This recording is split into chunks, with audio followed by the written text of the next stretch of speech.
over equality. Wait your turn to those young Raza or Raza who want to believe that. You better turn your TV, brother. You better turn your radio. So I think about these black lives matter that they want to be paid for being slaves and all Reparations. that. Yeah, there. What are you talking about? Well, I heard they passed in North Carolina. Yes. But it was a small little town in North Carolina that passed reparations for whoever's over there. I'm sure they'll try to do something out here in California. I think they already actually got a little board going that they're going to start looking into it. So and that's what we, the Raza, need to step up, protest, and I'm talking major, and turn around and tell them, no, nobody gave reparations until the Native Americans and the Mexicans get ours first. We've been going through this crap a lot longer, so I don't want to hear it. Because it's not fair, dog. How are you going to give a bunch of money to a specific group, dog? This is United States a melting pot. How are you going to give it to a specific group? Because right now they've got the right people with so much guilt. It was your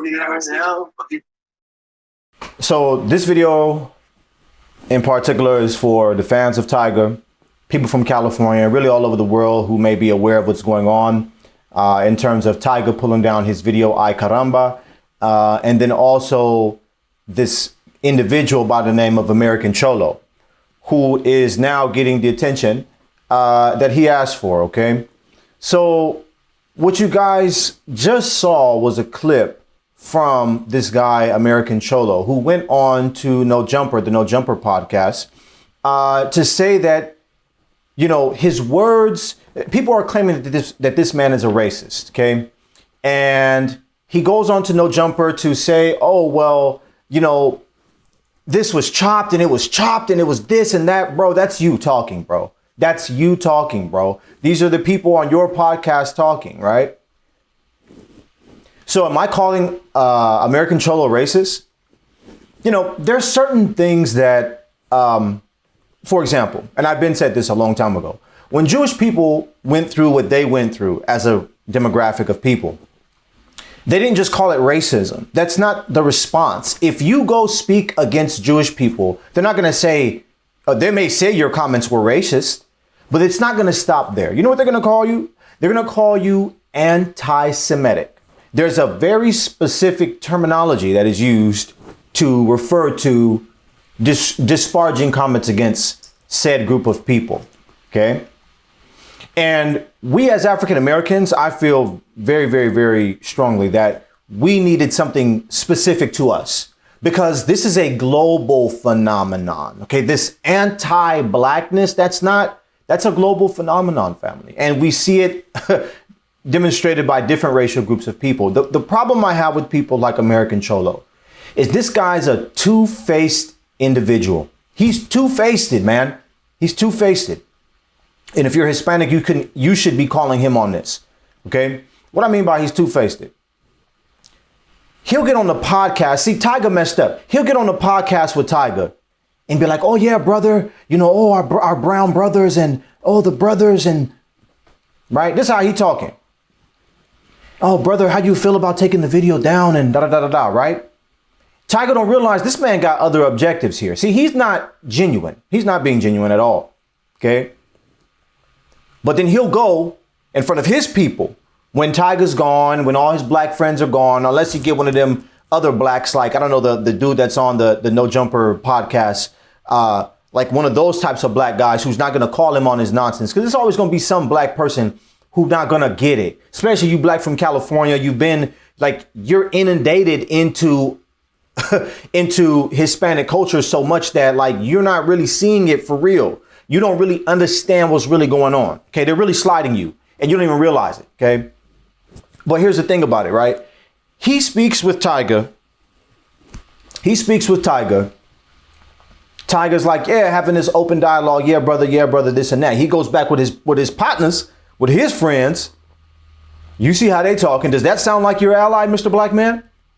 Does that sound like your ally? Right? Like these group of men, do they sound like your allies? Do they sound like your brothers? Like, yo, if we as African Americans, right? Like we've gone through what we've gone through as a people, okay? and there was another group of people who were in line or in lieu of getting some form of reparations, who I call my brother, I'm not going to have no malice against them getting reparations. Ain't going to be no problems. And if anything, we should be understanding of what's going on with them. We should be taking cues and taking notes from the way that they do certain things. But instead, what you get is jealousy. Instead, what you get is their hatred revealed, because this is all this is. This is just them taking the mask off. Take the mask off. And that's why I call them Two-Face. That's literally why I call them Two-Face, because you get them in the right context, you get them in the right situation, you're going to find out who they really are. Okay. So American Cholo, hey, bro, like, I'm just going to put it like this to you. Illegal immigration, you can argue that illegal immigration hurts African-American people more than anybody else. Okay. Look at what has happened in Southern California. Okay. In terms of communities that used to be black. Okay. Look at the way that the education system's been slowed down. Okay. Are you going to say, oh, whatever? No, I'm telling you, because I have my little cousin when he was a younger kid. The education system gets slowed down, and they are catering to children who don't know no English. When I went to elementary school, there was a couple of kids who were like that. They didn't know English, and there was some level of slowing the curriculum down to address them, but it wasn't like that bad. But then when you get to the point where 30% of the class don't know no English, you can't ignore that. You have to. What are you going to do? You're going to. So in other words, it's hurting black. You can argue. One could argue that it's hurting black communities more than anybody else. But how many times have you heard of black people going to city hall meetings? We don't go to city hall meetings and protest about illegal immigration. What I'm trying to explain to you is black people have always positioned themselves to be a friend and an ally and an asset to the brown community. Okay, we ain't harmed y'all. We understand. We've understood the plight of different groups of people because of our own plight, and we try to help. Growing up, there was a woman who was Hispanic. Some of my best friends growing up were Hispanic, and that woman, his mom, called me her son, and I called her my mom. Like, this thing is deep, bro. It's deep. But is that love reciprocated, or is it only surface level? Is it, oh yeah, but the brothers this, that, and third, and then when you get around your friends, it's all these niggas this, and all that. And we that other clip with him talking reckless. That's you, bro. Don't say, oh, it's doctor. Bro, that's you talking. Like, you're two-faced, bro. So, and the other aspect is this. The other element is this. A lot of old school people come with old school views that are completely like irrelevant to the direction that America and the culture is going. We live amongst one another. Tyga grew up around y'all. He's like y'all's son. He is. But then he makes this video. You're all offended. You're offended. Tyga even told you, like, yo, I'm trying to pay homage. Like, yo, he said, it's hard for me to separate the two because I grew up in this. So no, Mr. American Cholo, if a Hispanic kid was raised around a group of Africans and had a video with Africans with a bunch of African garb speaking an African saying and a bunch of African women licking, Jollof off of his feet, would that be offensive to the African community? No, it wouldn't, bro. It would not. They would look back and they'll understand, like, yo, it's humorous. Like, it's coming from a place of like not disrespect. It's coming from a place of like admiration. He's basically like kind of paying homage in a sense to us in an entertaining way.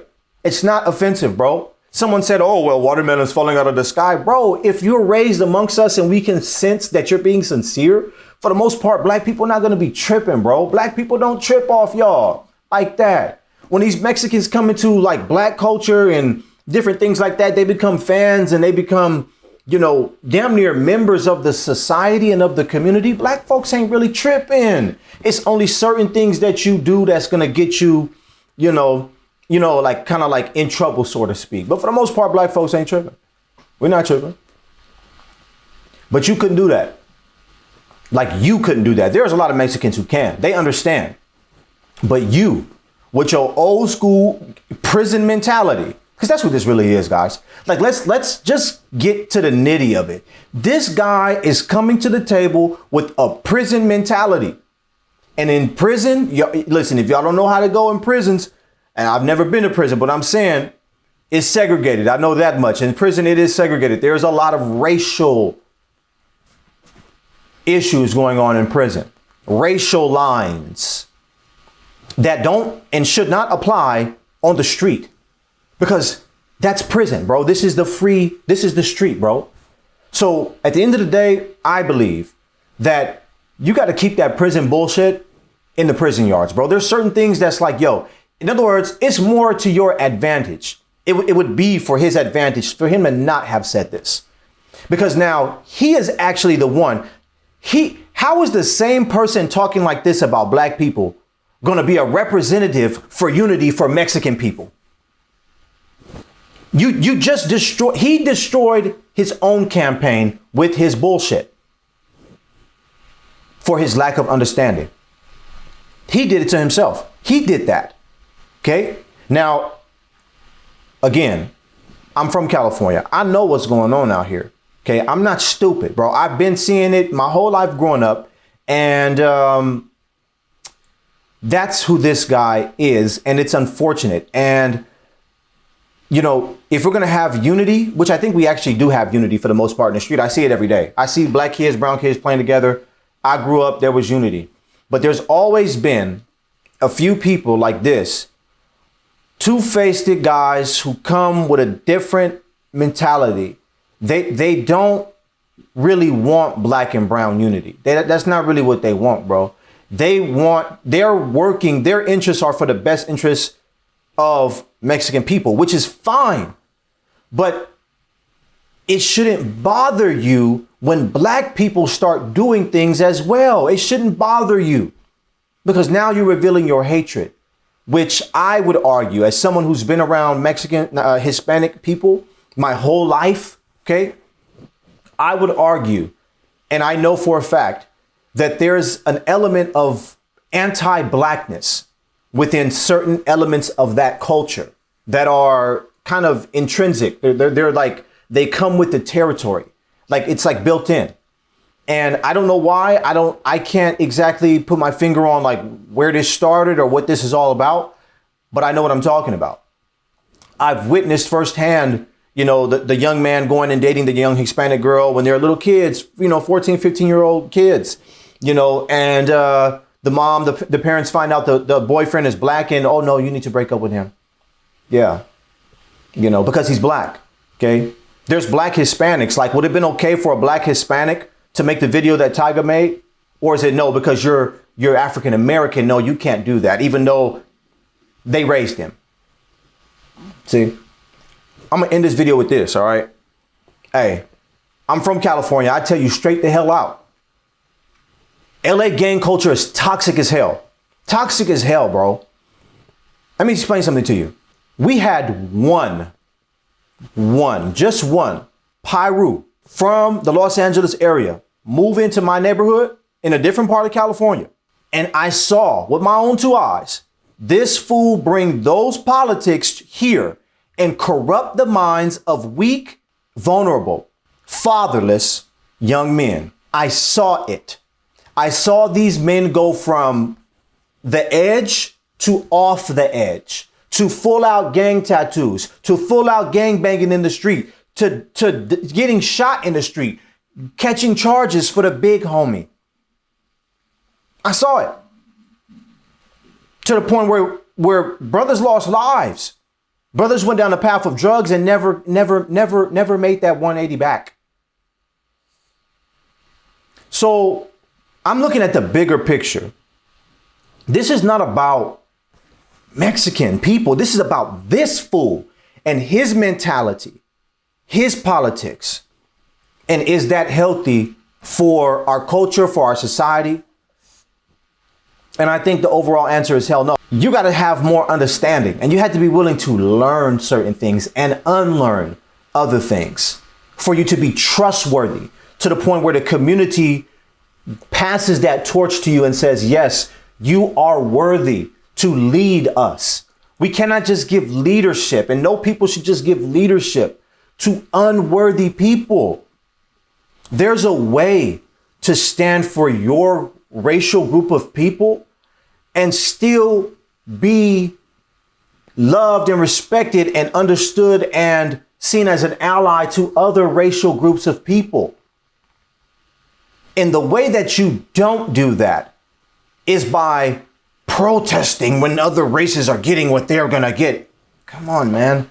That's you talking. Don't say, oh, it's doctored and it's no. Now you're looking for excuses. The last thing I'm going to say for real before I get out of here is this.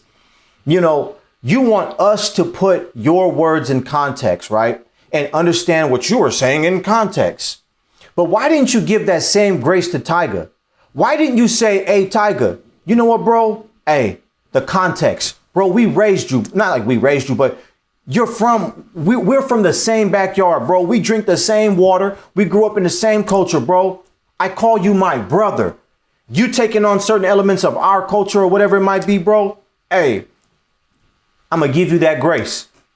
He said himself, I don't think you meant anything malicious by it. So, bro, why you still asking that man to take that video down, man? If it's, understand the context and put the context above all. No, bro, you're two-faced, bro. And for that reason, I made this video. And for that reason, I'm calling it what it is. People like you have a mentality and a political viewpoint that I feel is backwards, bro. And is actually moving culture backwards. Black men gonna always have style. Black men gonna always have swag. Black men gonna always have the gift of gab. It's not going nowhere, bro. And, you know, like, man, bro, I just wish it would have been a different approach to the way that certain conversations that this man had, because it would have been more beneficial to him in terms of where I believe he's trying to go. But I can only look at where he's at and what he's saying and believe that he's going the direction he's going right now based on what he's doing. And if he's not willing to come clean, like, for example, when he goes on the No Jumper podcast, and that black dude doesn't ask him to explain this video, doesn't even speak about it. Like, explain why you're upset about black people getting reparations and what was that video? Why does that black dude not ask him to do that? No, bro, before you sit up here and try to play this, oh, no, it was Dr. Rowe. No, bro, you need to explain yourself, bro. Period. And I think even after you explain yourself, there really is no explanation that you really can speak to really justify this. So at this point, he basically played himself. And it is what it is. Like, it's unfortunate. I think that other groups of people, Hispanic men, should take note and learn from this guy in terms of what not to do. All right. Hey, man, it's California thing, man. Like, share, subscribe, family. Comment below. Tell me what y'all think on this topic of discussion. Till we chat again, it's Urban Politics, and I'm checking out on y'all. Go.